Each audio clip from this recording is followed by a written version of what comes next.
Welcome to Drawing Conclusions. Today we're reviewing The Man Who Invented Christmas, which is about Charles Dickens writing and publishing A Christmas Carol. Dan Stevens stars as Charles Dickens, with Christopher Plummer as Ebenezer Scrooge, and Justin Edwards as Dickens' best friend and agent, John Forster. This movie is directed by Bharat Nalluri, with a screenplay written by Susan Coyne, based on a book by Les Standiford. In our last review for Coco, I talked about the impact that art can have on us as individuals. This movie looks at the impact that art can have on a broader scale, influencing entire nations. At the time that Dickens wrote A Christmas Carol, the holiday was barely celebrated in England and the United States. His usual publishers scoffed at the idea of Dickens writing a Christmas book. It is not an exaggeration to say that we would not celebrate Christmas the way we do today without A Christmas Carol. The book's popularity and its depiction of Christmas as a time for us to live according to our better natures immediately impacted charitable giving in England and has had a lasting influence on our view of the season. Even if you've never read A Christmas Carol, you've seen it, with George C. Scott or Jim Carrey, The Muppets, or modernized with Bill Murray, or in a very special episode of Married with Children. It is a part of our cultural fabric.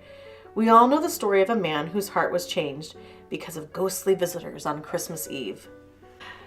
In addition to being a celebration of the far-reaching and lasting impact of A Christmas Carol, this movie is also a fascinating look into the creative process and the way in which Charles Dickens' personal experiences and relationships served as the basis for his work.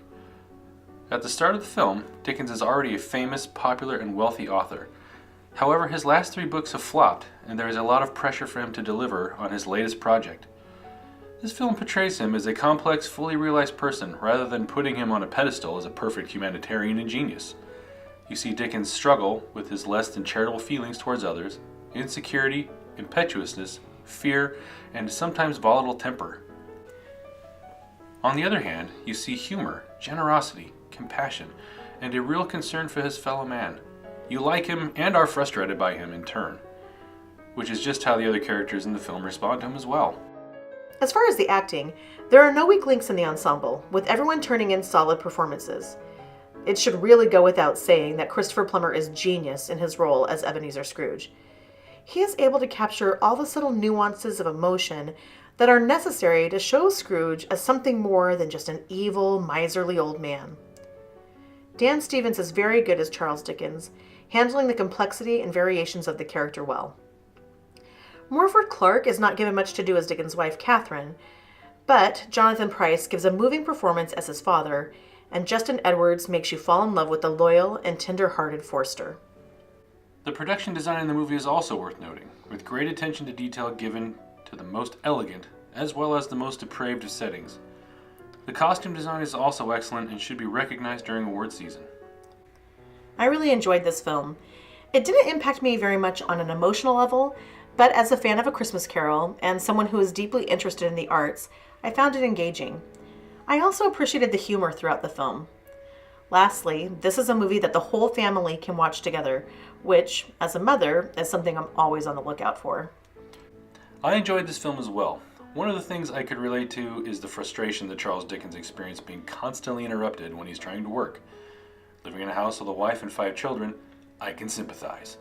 I think it's more the 5 children than the wife, though, right? Sure. Watch it. I give this film 4 turtle doves.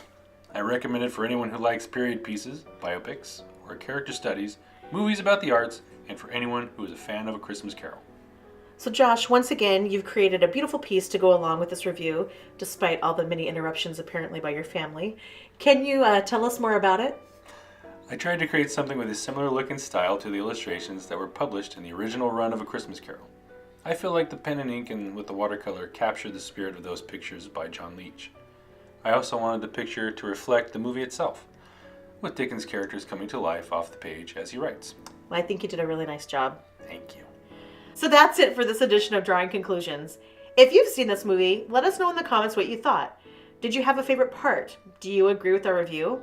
Also, I'd love to hear from you. What is your favorite version of A Christmas Carol? And please don't forget to like and share this video. And as always, we'd love for you to subscribe. Oh, and one last thing. God bless us, everyone. Everyone.